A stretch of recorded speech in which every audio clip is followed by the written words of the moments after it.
एक घने जंगल में गौरैया और मैना नाम की दो पक्षियां रहती थीं। दोनों बहुत अच्छी सहेलियां थीं और हर समय साथ रहती थीं। गौरैया छोटी और चंचल थी, जबकि मैना शांत और समझदार थी। वे हर सुबह मिलकर जंगल की सैर करती, गाना गाती और खाने की तलाश करती।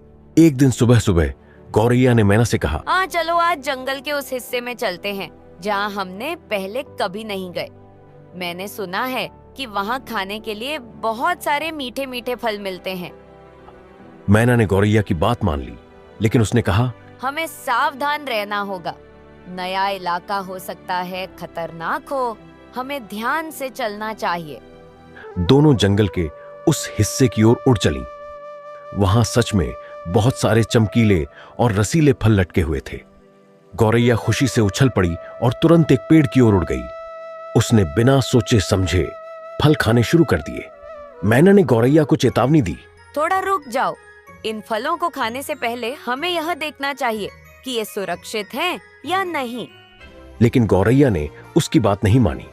उसने कहा, तुम हमेशा डरती रहती हो मैना। ये फल इतने मीठे और रसीले लग रहे हैं, इन्हें खाने में क्या बुराई है?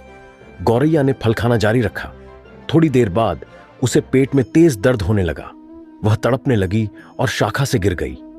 मैना दौड़कर उसके पास आई और कहा, मैंने तुम्हें पहले ही सावधान किया था, लेकिन चिंता मत करो, मैं तुम्हारी मदद करूंगी। मैना ने तुरंत आसपास के पेड़ों और झाड़ियों को देखा।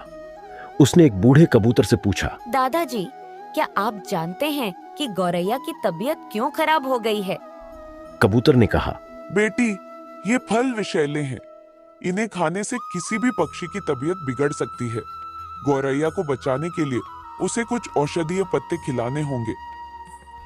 मैना ने तुरंत वह औषधीय पत्ते ढूंढे और गौरैया को खिलाए।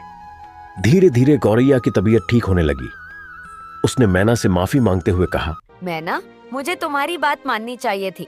मेरी लापरवाही के कारण मेरी जान खतरे में पड़ गई। मैना ने मुस्कुराते हुए कहा, कोई बात नहीं दोस्त, लेकिन याद रखना, जल्दबाजी और लापरवाही से हमेशा नुकसान होता है। हमें हर कदम सोच समझकर उठाना चाहिए। उस दिन के बाद गौरैया ने कभी भी किसी काम में जल्दबाजी नहीं की। उसने मैना की बातों को ध्यान से सुनना शुरू कर दिया। दोनों सहेलियां पहले की तरह साथ रहने लगीं और खुशी खुशी अपने दिन बिताने लगीं। कहानी से सीख, जल्दबाजी और लापरवाही से बचना चाहिए।